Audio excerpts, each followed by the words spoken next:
Hello students, आज के इस लैब के पार्ट में हम पढ़ेंगे something about pH meter. PH meter से हम डिटरमाइन करेंगे pH values of some household objects जो कि टी, कॉफ़ी एक्सेट्रा के पीएच हम यहाँ पर फाइंड आउट करने वाले हैं। देन आफ्टर हम फाइंड आउट करेंगे पीएच ऑफ बफर सॉल्यूशन। तो I am Rupesh Kushwaha, doctor Rupesh Kushwaha, assistant professor Shyam Sundar Agrawal, PG college Sihora Jabalpur से आप सभी का स्वागत करता हूँ। और हम जानते हैं कि पहले अगर किसी भी इंस्ट्रूमेंट को या पीएच मीटर को हम अगर वर्क करते हैं या इसको वर्किंग कंडीशन में लाते हैं तो उसके पहले इसका कैलिब्रेशन ज़रूरी होता है। तो मेरे सहयोगी मिस्टर पवन नामदेव इसमें मेरा साथ देंगे। सर। हेलो एवरीवन, मैं मिस्टर पवन कुमार नामदेव, शासकीय श्याम सुंदर अग्रवाल स्नातकोत्तर महाविद्यालय सीहोरा, आप सभी का इस मॉड्यूल में स्वागत करता हूं। जैसा कि हमने पिछले लेक्चर में देखा था कि पीएच मीटर में वर्क करने से पहले हमें पीएच मीटर को 10-15 मिनट्स पहले उसे ऑन करना होता है, जिससे इंस्ट्रूमेंट हमारा वार्म अप हो जाए और प्रॉपरली वर्क करे। तो हमने पहले से इंस्ट्रूमेंट ऑन करके रखा हुआ है। आप सभी को पता है कि पीएच मीटर में वर्क करने से पहले हमें इस पीएच मीटर को कैलिब्रेट करना होता है। और कैलिब्रेशन के लिए मैंने आपको बताया था कि इस कैलिब्रेशन के लिए हम 3 पॉइंट कैलिब्रेशन की कोशिश कर रहे हैं, जिसके लिए हम pH4 बफर सॉल्यूशन यूज़ कर रहे हैं, pH7 बफर सॉल्यूशन यूज़ करेंगे और साथ ही साथ pH 9.2 बफर सॉल्यूशन का उपयोग करेंगे। तो आइए चलते हैं हम अपने डिमॉन्स्ट्रेशन पार्ट की ओर। That is our first part is calibration part. Okay, ये ध्यान रहे कि जब भी आप इंस्ट्रूमेंट को ऑन करें तो इंस्ट्रूमेंट को चेक करना है कि ये हमेशा स्टैंड बाई मोड पर होना चाहिए और डिस्प्ले pH डिस्प्ले पर 0 रीडिंग प्रदर्शित करना चाहिए। तो आइए हम चलते हैं डिमॉन्स्ट्रेशन पार्ट में। सबसे पहले हम pH7 का बफर सॉल्यूशन यूज़ करते हैं। ओके, ये हमारा pH7 बफर सॉल्यूशन है। इंस्ट्रूमेंट का डिटेल पार्ट्स हमने अपने वीडियो लेक्चर में बात की थी। ये इलेक्ट्रोड है जो कि डिस्टिल वाटर या डीआयोनाइज्ड वाटर पे डिप रहता है। ओके, तो कैलिब्रेशन करने के लिए सबसे पहले हम pH7 बफर सॉल्यूशन का यूज़ करते हैं और इलेक्ट्रोड को टिश्यू पेपर की सहायता से हम सॉफ्ट टिश्यू पेपर की सहायता से इसे रब कर लेते हैं एवं तत्पश्चात इसे pH7 के बफर सॉल्यूशन में डिप कर देते हैं। ये हमने डिप कर दिया, ठीक है। अब इसे रख दिया। इसके बाद हम अपने सेट पॉइंट से pH मोड में लेकर के आते हैं इस इंस्ट्रूमेंट को। ये देखिए pH मोड पर आ चुका है हमारा इंस्ट्रूमेंट। अब यहाँ पर हमें 3 सेट पॉइंट दिख रहे हैं, pH4, pH7, pH 9.2। तो जो बफर हमने लिया हुआ है उस बफर के सेट पॉइंट पर हम इस माइक्रो प्रोसेसर pH मीटर को सेट कर देते हैं। तो हमने लिया है pH7 का बफर सॉल्यूशन, तो हम इसे सेट पॉइंट को प्रेस कर देते हैं। जैसे हम सेट करते हैं कुछ समय हम रुकते हैं और देखते हैं कि pH कितना आ रहा है। चलिए देखिए, pH आ गया 7, जो कि हमारे इस बफर का एक्यूरेट pH है। इसके बाद आप क्या कीजिए, इस इंस्ट्रूमेंट को फिर से स्टैंड बाई मोड पर रख दीजिए और स्टैंड बाई मोड में रखने के बाद इलेक्ट्रोड को सॉफ्टली इसे उठाइए और डिस्टिल वाटर की सहायता से इसे वॉश कर लीजिए। जब आप इसे डिस्टिल वाटर या डीआयोनाइज्ड वाटर की सहायता से वॉश करेंगे, वॉश करने के पश्चात इसे सॉफ्ट टिश्यू पेपर से फिर से हल्के हैंड से रब कर लीजिए। ओके, रब करने के पश्चात इसे पुनः दूसरे बफर सॉल्यूशन pH4 को हम यूज़ करेंगे सेट करने के लिए, जिससे हम ये डिप कर दिया हमने pH4 के बफर सॉल्यूशन में। फिर से सेम प्रोसीजर कि स्टैंड बाय मोड पर हमारा इंस्ट्रूमेंट रखा हुआ है, तो अब इसे हम फिर से pH मोड पर लाएंगे। यह हर बफर सॉल्यूशन के दौरान हमें करना है। देखेंगे कि हमारा जो pH है वो 4 पॉइंट के आसपास जा रहा है, मतलब हमारा जो बफर है सही बना हुआ है और pH स्टेबलाइज हो रहा है। ये देखिए ऑलमोस्ट 4 आ गया है। थोड़ा वेट करते हैं। वेट करने के पश्चात यदि नहीं आता है इस इंस्ट्रूमेंट में pH 4, तो हमारे पास सेट पॉइंट लगा हुआ है, ये सेट पॉइंट 4 है। इस सेट पॉइंट 4 को कैलिब्रेट करने के लिए यूज़ कर लेते हैं। ये हमने सेट पॉइंट pH 4 कैलिब्रेट कर दिया। अब देखिए इनिशियल होने लगा है, डन हो चुका है और pH मीटर हमारा 4 प्रदर्शित करने लगा। इसका मतलब है कि हमारा pH लगभग 4 बफर सॉल्यूशन के रेस्पेक्ट में कैलिब्रेट हो चुका है। इसके पश्चात हम बफर सॉल्यूशन 9.2 यूज़ करते हैं। पुनः हम लोग इसे वॉश करेंगे। वॉश करने के पश्चात pH 9.2 बफर सॉल्यूशन का उपयोग करते हैं। ये हमने इसे वॉश कर लिया। वॉश करने के बाद सॉफ्ट टिश्यू पेपर से इसे हल्के हैंड से इसे सुखा लेते हैं। सुखाने के पश्चात हम इसे pH 9.2 के बफर सॉल्यूशन में डिप कर देते हैं। डिप करने के पश्चात सेम मेथड कि आप इसे स्टैंड बाय मोड से pH मोड पे लेकर के आइए। तो हमने सेट मोड बटन प्रेस कर दिया है, ये pH मोड आ चुका है। pH देखिए लगभग 8 पॉइंट दिखा रहा है, जो कि आगे बढ़ता हुआ 9 के आसपास जाएगा, जो कि हमारा pH होगा 9.2। थोड़ा अगर रीडिंग का भी फ्लक्चुएट हो तो थोड़ा हमें पेशेंस रखते हुए इस डिस्प्ले को स्थिर होने देना है। ये देखिए हमारा जो pH डिस्प्ले पॉइंट है, ये pH डिस्प्ले पॉइंट 9 पॉइंट में आ गया है।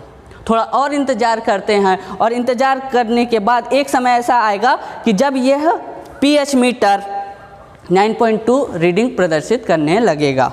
ठीक है, तो हम लोग वेट करते हैं और यदि नहीं आता है तो हमारे पास 3 पॉइंट कैलिब्रेशन है। तो तीसरा पॉइंट है 9.2। देखिए रीडिंग दिखा रहा है 9.08। तो अगर आप कैलिब्रेट करना चाहते हैं तो सेट पॉइंट 9.2 को प्रेस कर देते हैं। जैसे ही आप प्रेस कर देते हैं थोड़ा देर रुकिए, इनिशियलाइज होगा, डन होगा और pH आपका कैलिब्रेट हो जाएगा। ओके, हम लोग वेट कर लेते हैं। ये देखिए pH आ गया है 9.2। दैट मीन्स कि हमारा जो बफर सॉल्यूशन के करस्पॉन्डिंग हमारा pH मीटर कैलिब्रेट हो चुका है।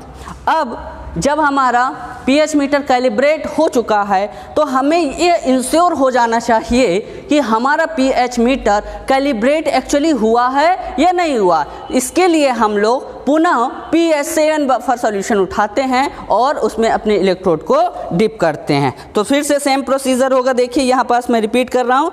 स्टैंड बाय मोड पर ले आइए इंस्ट्रूमेंट को। जैसे ही आ जाए आप इसे वॉश कर लीजिए। वॉश करने के पश्चात अब इसे क्रॉस चेक करने के लिए pH 7 के बफर सॉल्यूशन पे डिप कर दीजिए। जैसे ही आप डिप करेंगे pH मीटर आपका इसका pH दिखाने लगता है। देखिए हम इसे सेट कर देते हैं pH मोड पर।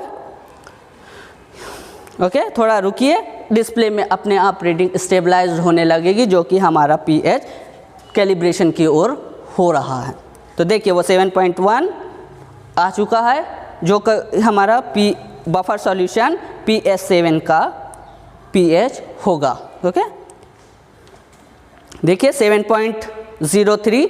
यहाँ पर हम रुकते हैं कुछ समय। देखिए ये आ गया एक्चुअली एग्जैक्ट 7.00। दैट मीन्स कि हमारा pH मीटर अब कैलिब्रेट हो चुका है। अब हमें क्या करना है, जब यह कैलिब्रेट हो जाए फिर से इसे स्टैंड बाय मोड पर रख दीजिए। जैसे ही आप इसे स्टैंड बाय मोड पर रखेंगे इसके पश्चात आप अननोन सैंपल्स का pH मेज़र कर सकते हैं। यहाँ पास हमारे पास अननोन सैंपल कॉफ़ी है, टी है, मिल्क, एरिएटेड ड्रिंक्स हमने यूज़ किया हुआ है मेज़र करने के लिए, और डाइल्यूटेड शैम्पू हम करने जा रहे हैं pH मेज़र करने के लिए। तो ये 5 डिफरेंट अननोन सैंपल है जिनका pH मीटर हमें मेज़र करना है by using the pH meter. तो आइए हम लोग चलते हैं pH मेज़र करने की ओर। तो सबसे पहले इसे क्या कर लीजिए, स्टैंड बाय मोड में उठाइए। सेम प्रोसीजर है, प्रत्येक बार जब भी आप किसी सैंपल को मेज़र करेंगे इलेक्ट्रोड पीएच मीटर की सहायता से आपको इलेक्ट्रोड को वॉश करना होगा और सॉफ्ट टिश्यू पेपर की सहायता से ड्राई करना होगा। इसके पश्चात आप क्या कीजिए, आप अननोन सैंपल लीजिए, इस अननोन सैंपल में पीएच इलेक्ट्रोड को डिप कर दीजिए। हमारा फर्स्ट अननोन सैंपल है कॉफ़ी, इसका पीएच मेज़र कर लेते हैं। तो आप इसे स्टैंड बाय मोड से पीएच मोड पर लेकर के आ जाइए। तो ये आ गया पीएच मोड में। अब धीरे धीरे इस अननोन सैंपल जो कि हमारा कॉफ़ी है, इसका पीएच मीटर को देखिए। जब हमारा स्क्रीन कांस्टेंट रीडिंग दिखाने लगे उस पॉइंट को नोट कर लीजिए, यही हमारा पीएच होगा। ओके तो यहाँ देखिए कि कॉफ़ी अननोन सैंपल का पीएच यहाँ डिस्प्ले हो रहा है 6.55। तो ये कॉफ़ी का पीएच होगा जो हमने यहाँ यूज़ की है। उस कॉफ़ी का पीएच कितना है 6.55। फिर से आप इसे स्टैंड बाय मोड पर लाइए और सेम मेथड से दूसरे अननोन सैंपल को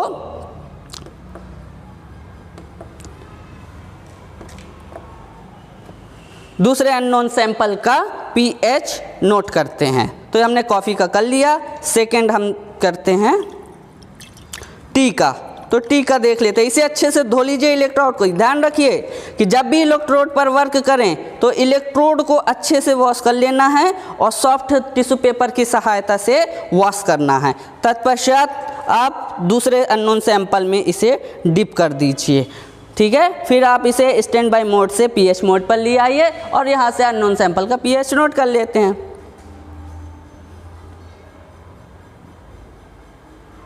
ओके थोड़ा वेट कर लेते हैं हम लोग, क्या रीडिंग दिखा रहा है यहाँ पास हमारा पीएच मीटर। ध्यान रखिए आपको थोड़ा पेशेंस रखना होगा क्योंकि ये जो डिस्प्ले रीडिंग है इसे कांस्टेंट होने देना है। ओके तो जो भी हम सैंपल यूज़ कर रहे हैं उस सैंपल का पीएच इस डिस्प्ले पीएच के डिस्प्ले मीटर पर डिस्प्ले होने लगेगा। देखिए यहाँ पास जो चाय है, टी है, उसका पीएच लगभग 6.5 के आसपास आ रहा है। इसका मतलब अगर हम इसके नेचर की बात करें तो 7 से नीचे की ओर आ रहा है। और हम सभी को पता है कि यदि किसी सैंपल का पीएच 7 से नीचे है तो उसका नेचर कैसा होगा, कैसा होगा? यस, ये होगा एसिडिक नेचर का। ओके इसका मतलब है कि जो हम चाय पी रहे हैं अभी, ये जो चाय है उसका नेचर कैसा है, हल्का एसिडिक कैरेक्टर रखा हुआ है। ओके इसके बाद हम लोग इसे फिर से स्टैंड बाय मोड पर लेकर आते हैं और वॉश कर लेते हैं और दूसरा सैंपल लेते हैं मिल्क। ओके ध्यान से हर बार आपको इसे वॉश करना है, अच्छे से वॉश कीजिए। जितने अच्छे से आप वॉशिंग करेंगे, जितना अच्छा आप इसे ड्राई करेंगे, सैंपल का पीएच उतना ही एक्यूरेट आएगा। तो हम दूसरे सैंपल की ओर चलते हैं, मिल्क की ओर।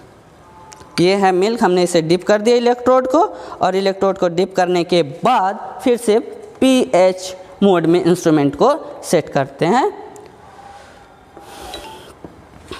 ओके और नोट करेंगे हम इसका पीएच। ओके तो देखिए यहाँ पास जो मिल्क है उसका पीएच दिखा रहा है लगभग 6.8 के आसपास। ठीक है, ये मिल्क का एक रेंज है। ये जो मिल्क हमने यहाँ पास यूज़ किया है नॉन सैंपल में, ये पास्चुरेटेड मिल्क है। तो पास्चुरेटेड मिल्क का पीएच आ रहा है 6.82 के आसपास। ओके नोट कर लीजिए इस रीडिंग को और फिर से इसे स्टैंड बाय मोड पर ले आइए। जैसे आप इसे स्टैंड बाय मोड पर लाएंगे, वॉशिंग कीजिए अगेन। वॉश करने के बाद इसे टिश्यू पेपर की सहायता से ड्राई कर लीजिए सॉफ्ट हैंड से। सॉफ्ट टिश्यू पेपर का यूज़ क्यों करते हैं?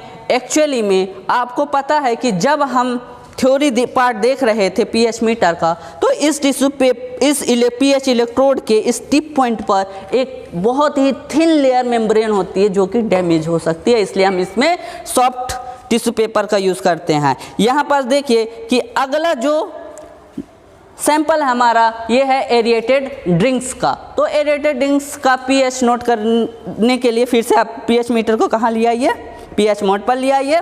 ये देखिए आप जो एरिएटेड ड्रिंक्स यूज़ कर रहे हैं डेली लाइफ में, आपको पता होना चाहिए कि उसका नेचर क्या होगा। तो यहाँ पास pH बता रहा है कि ये आ रहा है 3.33, इसका मतलब इसका नेचर कैसा होगा, जो एरेटेड ड्रिंक है उसका नेचर कैसा होगा, तो नेचर होगा एसिडिक। 3.2 के रेंज में जाने लगा है, तो आपको इस रीडिंग को क्या करने देना है, थोड़ा कांस्टेंट होने दीजिए। जैसे ये कांस्टेंट हो जाए एग्जैक्ट रीडिंग नोट कर लीजिए।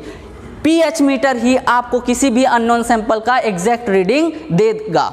तो याद रखिएगा कि कभी भी किसी भी अननोन सैंपल या अननोन सॉल्यूशन का pH एक्यूरेटली फाइंड आउट करना है, उसके लिए हमें pH मीटर यूज़ करना पड़ेगा। ओके, तो यहाँ देखिए ये हमारी रीडिंग 3.22 पर स्टेबलाइज हो गई है। तो एरिएटेड ड्रिंक्स का pH होगा 3.22। ओके, तो अब इसे स्टॉप करते हैं यहाँ पास और नेक्स्ट सैंपल की ओर चलते हैं। उसके पहले हम pH मीटर को स्टैंड बाय मोड पर ले आते हैं और लाने के पश्चात इसे हम लोग क्या करते हैं, वॉश कर लेते हैं। वॉश करने के बाद अगेन सॉफ्ट टिश्यू पेपर से ड्राई किया। ड्राई करने के पश्चात नेक्स्ट सैंपल में डिप करते हैं। नेक्स्ट हमारा जो सैंपल है वो डाइल्यूटेड शैम्पू है। इस डाइल्यूटेड शैम्पू में आप इस pH इलेक्ट्रोड को डिप कर दीजिए। डिप करने के पश्चात अगेन क्या कीजिए, pH मीटर को स्टैंड बाय मोड से कहाँ लेकर के आइए, pH रीडिंग मोड में लेकर के आइए। जैसे ही आप pH रीडिंग मोड में लेकर के आएंगे तो यहाँ देखिए बहुत ही डाइल्यूटेड शैम्पू है। ओके, ये जो डाइल्यूटेड शैम्पू हमने यहाँ सैंपल के रूप में लिया हुआ है उसका pH देखिए कहाँ जा रहा है, 7.3 के प्लस में जा रहा है। इसका मतलब क्या है कि जो हम शैम्पू यूज़ कर रहे हैं, आप सभी को पता है कि pH जो वाटर का, डिस्टिल वाटर का pH होता है वो 7 होता है। तो उस वाटर के रेस्पेक्ट में अगर बढ़ी हुई वैल्यू मिल रही है तो pH बढ़ी हुई मिल रही है तो उसका नेचर होगा बेसिक। यहाँ देखिए कि जो हम शैम्पू यूज़ कर रहे हैं वो कहाँ जा रहा है, लेकर के 7.5 में पहुँच गया। इसका मतलब है कि जो हम शैम्पू डेली लाइफ में यूज़ कर रहे हैं उसका नेचर होगा क्षारीय प्रकृति का, मतलब बेसिक नेचर होगा। अब इसे स्टेबलाइज होने देते हैं कुछ समय के लिए और रीडिंग नोट कर लेते हैं। देखिए यहाँ पास हमारा जो सैंपल है वह जो pH डिस्प्ले पर रीडिंग है वो ऑलमोस्ट अब स्टेबलाइज्ड होने लगा है। तो स्टेबलाइज्ड होते होते ये पहुँच रहा है 7.596। थोड़ा और वेट कर लेते हैं। यहाँ पर हमें पेशेंस रखने की बहुत आवश्यकता है। क्यों? क्योंकि ये रीडिंग एक्यूरेट होनी चाहिए। तो जब ये सेट पॉइंट कांस्टेंट रीडिंग देने लगे तो हमें ये रीडिंग नोट कर लेनी है। ओके, फाइनली हमारा जो डिस्प्ले है वह अब स्टेबलाइजेशन की ओर बढ़ रहा है और pH स्टेबल हो गया 7.62 पर। तो यहाँ पर नोट कर लीजिए कि जो pH मीटर है उस pH मीटर में डाइल्यूटेड शैम्पू का pH 7.62 आ रहा है। इसका मतलब है शैम्पू का जो नेचर है वो बेसिक नेचर का आता है। ओके स्टूडेंट, तो इस प्रकार हम pH मीटर की सहायता से किसी भी अननोन सैंपल का एक्यूरेट pH ज्ञात कर सकते हैं। Thank you for watching this video.